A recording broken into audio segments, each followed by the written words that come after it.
आपने चुंबक तो देखे ही होंगे।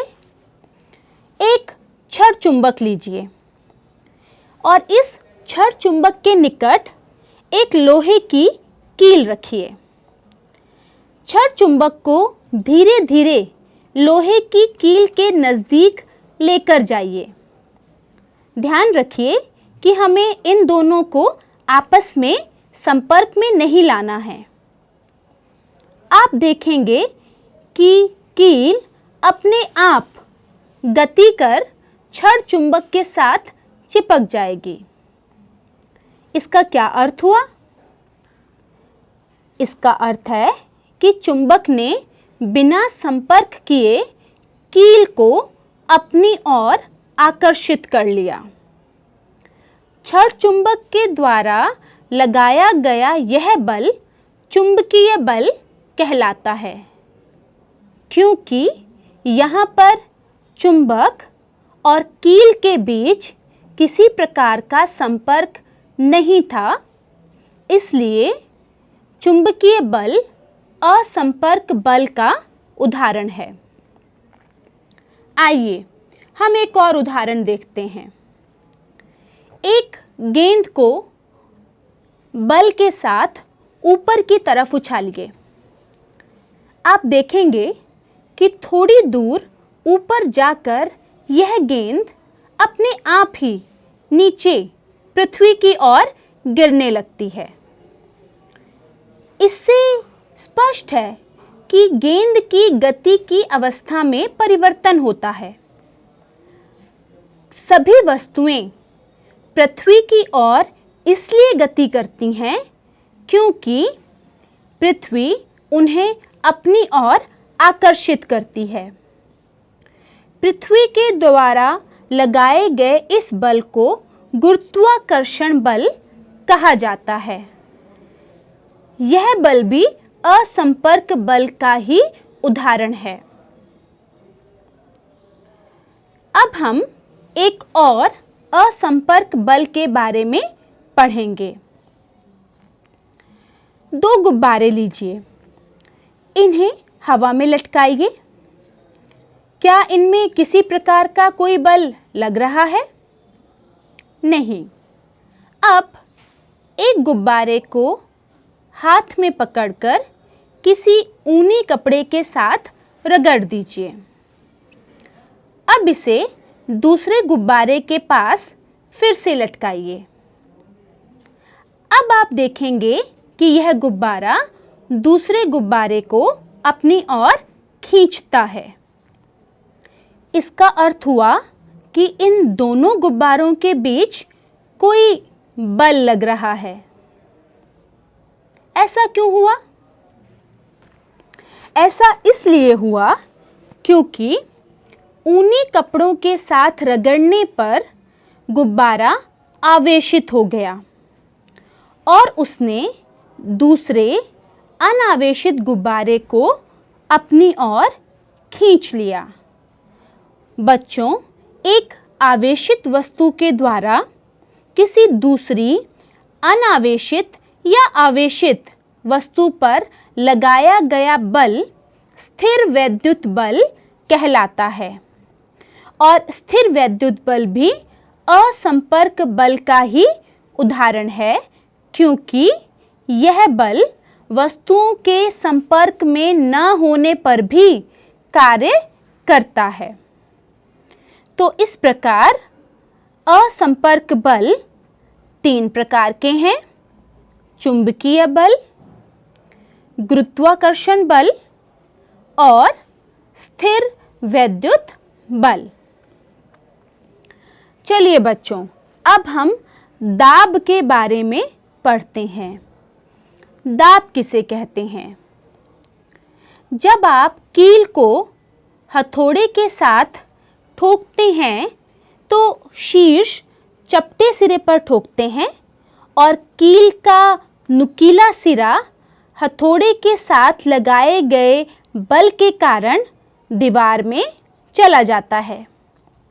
यदि आप इस कील को उल्टा कर हथौड़े से चोट करें तो क्या कील दीवार में जाएगी? यदि आप नुकीले सिरे पर बल लगाकर चपटे सिरे को बार बार हथौड़े से ठोकेंगे तब भी यह कील दीवार में नहीं जाएगी। इसका क्या कारण है? इसका कारण यह है कि नुकीले सिरे ने दीवार पर अधिक दाब लगाया। चाहे दोनों ही परिस्थितियों में बल एक जैसा लगा हो, परंतु यह बल अलग अलग क्षेत्रफल पर लगाया गया। कील के नुकीले सिरे का क्षेत्रफल उसके दूसरे सिरे के क्षेत्रफल से काफ़ी कम है। इसलिए बच्चों, क्षेत्रफल और दाब के बीच एक संबंध निकलता है। दाब बराबर बल बटा क्षेत्रफल जिस पर यह लगता है। तो दाब इकाई क्षेत्रफल पर लगने वाला बल है।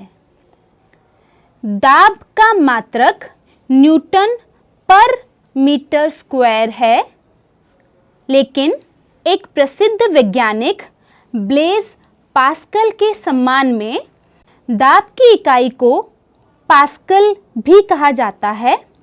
बच्चों, दाब क्षेत्रफल के व्युत्क्रमानुपाती होता है। व्युत्क्रमानुपाती का अर्थ है यदि बल कम क्षेत्रफल पर लगेगा तो दाब अधिक होगा, और यदि बल अधिक क्षेत्रफल पर लगता है तो दाब कम होगा।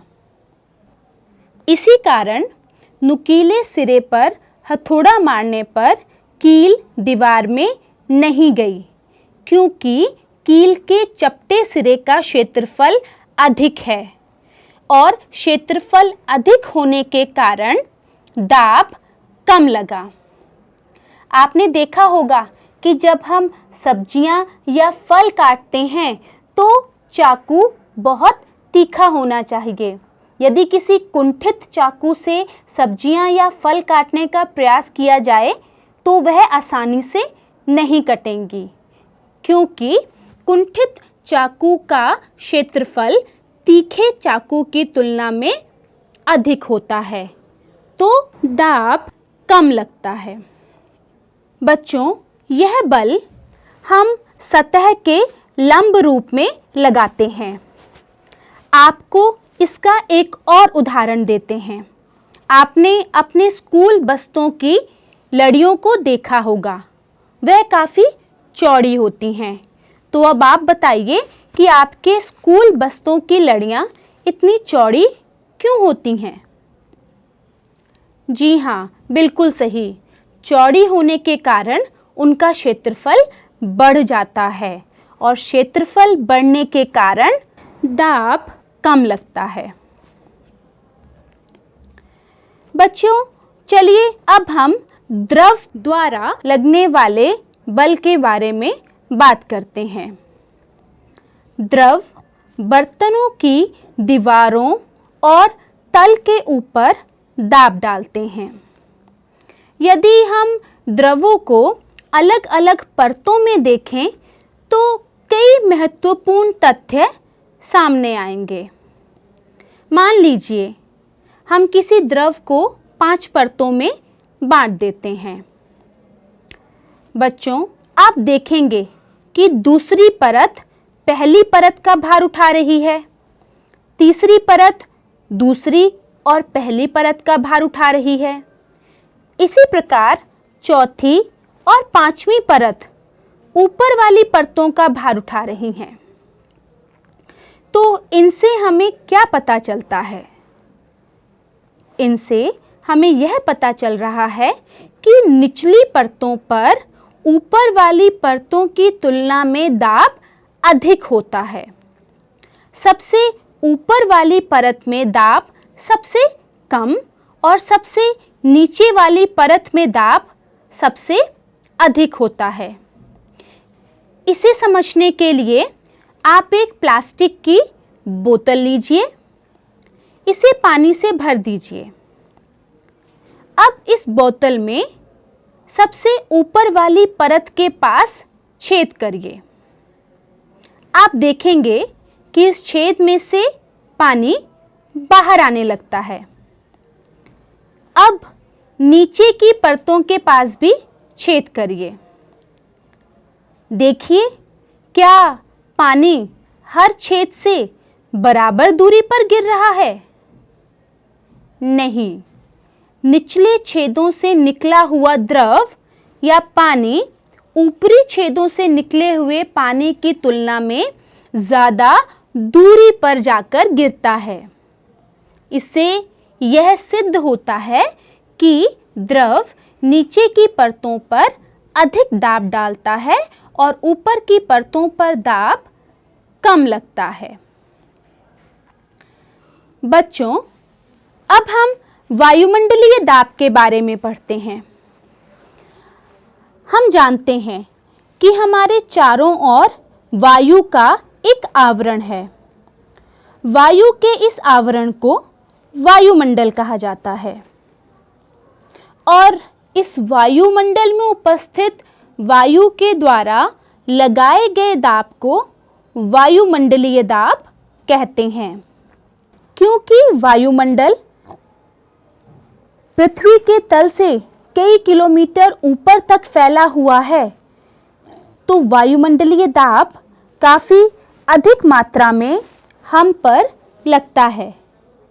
तो इस वायुमंडलीय दाब के भार के नीचे हम दबकर पिचक क्यों नहीं जाते? इसका कारण है कि हमारे शरीर के अंदर का दाब भी वायुमंडलीय दाब के बराबर होता है और यह बाहर के दाब को निरस्त कर देता है।